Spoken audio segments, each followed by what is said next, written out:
Hello, ladies and gentlemen, crypto deep divers. Welcome back to Weekly Crypto.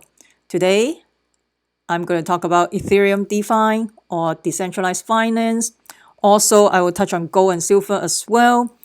Just in case you haven't installed the Brave browser, you can check it out. Brave browser block out all the advertising, and also you can earn basic attention token as well. If you are interested, you can click the link below. That will help out my channel.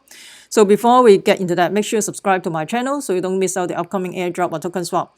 Also, you can follow me on Twitter as well. So in terms of gold and silver, based on just technical analysis, the chart doesn't look good. There will be a downward momentum. Of course, if there's something, some other factors that's come up, for example, there's some type of bombing or uncertainty, of course, the commodity will be spiked up. But in terms of technical analysis, it doesn't look good at all. And let's shift gear a little bit to talk about the DeFi or Ethereum decentralized finance. So do you think decentralized finance will be a big thing? You know, it will be the first killer apps or dApps or application in the Ethereum platform. So basically, DeFi is an application that, for example, the regular world of finance, they are using it today. They are going to put it on the decentralized blockchain and implement with Ethereum. And of course, they tokenize the asset as well. So most of the DeFi application right now, they're centered around the on lending or borrowing stable coins tied to the US dollar. And another thing they can do also probably on the decentralized exchange as well. So, and also they can use leverage on those decentralized exchange. Instead of using a centralized exchange like BitMEX or Coinbase, they have a lot of decentralized exchange available. And in launching all this DeFi, right now around, I think, probably 2% of the Ethereum lock up in the DeFi. Because so you can see this is a Uniswap, and also you have Compound, the applications, and you have Argon. Compound is basically you can earn interest. You can earn interest and borrow Ethereum asset in the platform.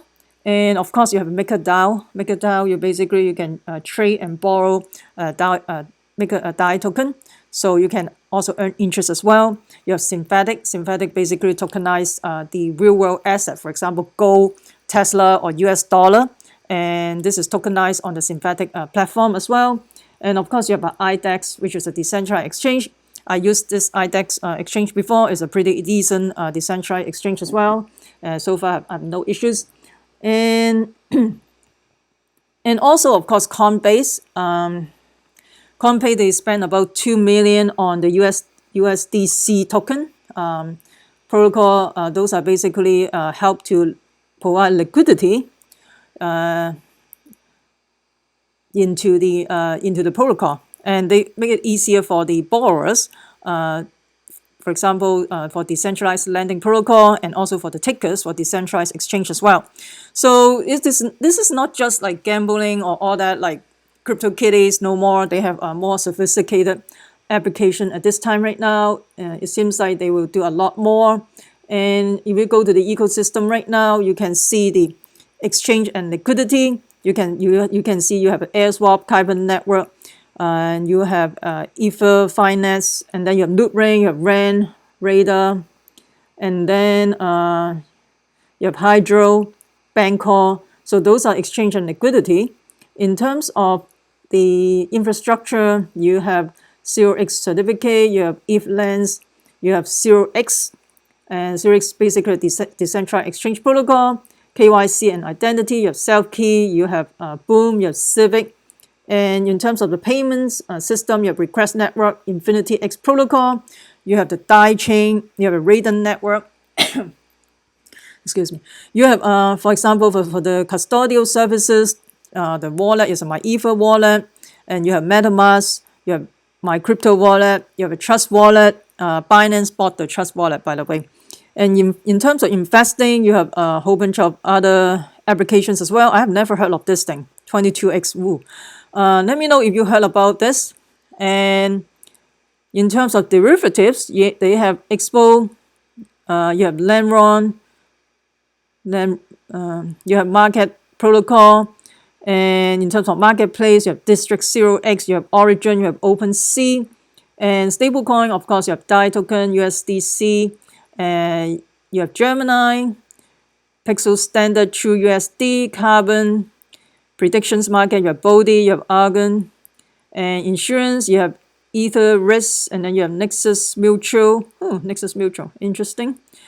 RX Ledger, and you have Vouch for Me, Credit and Lending, you have Compound, and you have Celsius, you have Maker, you have ETHLend, and then you have, let's see, you have SOT protocol as well for the lending. You have different lending system in here. That's pretty interesting. So you can see the ecosystem is pretty broad for the DeFi. This is like the infrastructure just for the DeFi. So this is pretty sophisticated in terms of the infrastructure, and then in terms of the payment, and you have different market system. But right now we're still at the infancy at this time, so we'll see. But the thing is, if you are running all this DeFi, you have to lock up the Ethereum token, and I suspect the Ethereum. So you can see this is just a few protocol. It locks up a whole bunch of token already. And I would suspect that Ethereum price will go up because of the DeFi applications required to lock up the Ethereum token. But the thing is not a financial advice. Use your due diligence. I'm not saying that you go buy Ethereum right now and you do whatever you want. So this is just based on the observations. Because with the DeFi applications, they have to lock up the Ethereum token. So probably the price will go up for Ethereum. Just like the Tezos, they have to do staking, baking, and all that. So it lock up the Tezos token, it pump up the price as well. And also, because of Coinbase support the staking process and the reward process, and also pump up the price of Tezos as well. And it looks like in the European Coinbase, they're going to do the same thing. So they're going to support that as well, so maybe pump up the price. So I'm not saying you go buy Tezos or buy Ethereum right now. When you buy something, you got to have a entry and exit strategy. You cannot just buy whatever, right? So, and let me know what you think about the Ethereum DeFi or decentralized finance applications. Do you think this will be a big thing in the next year, in 2020? Or do you think this is just a hype? Or do you think this is this is just another hype for just like 2017, they have a hype of the ICO? Do you think this is the hype for the 2020 for this DeFi applications? Let me know what you think about the Ethereum DeFi applications. I would love to hear from you. If you find this video helpful, smash the like button, subscribe to my channel, also share with your friends. Make sure you subscribe so you don't miss out the upcoming airdrop or token swap. Also, you can follow me on Twitter as well. And also please comment below. I would love to hear from you. That will also help my ranking in YouTube, and I will continue to provide quality video for you guys. Remember, crypto deep divers. We, the people, take control of our money. Stay wise, stay safe, peace. I'm not a financial advisor. Investing in cryptocurrency or other commodities can have inherent risk. Please use your due diligence.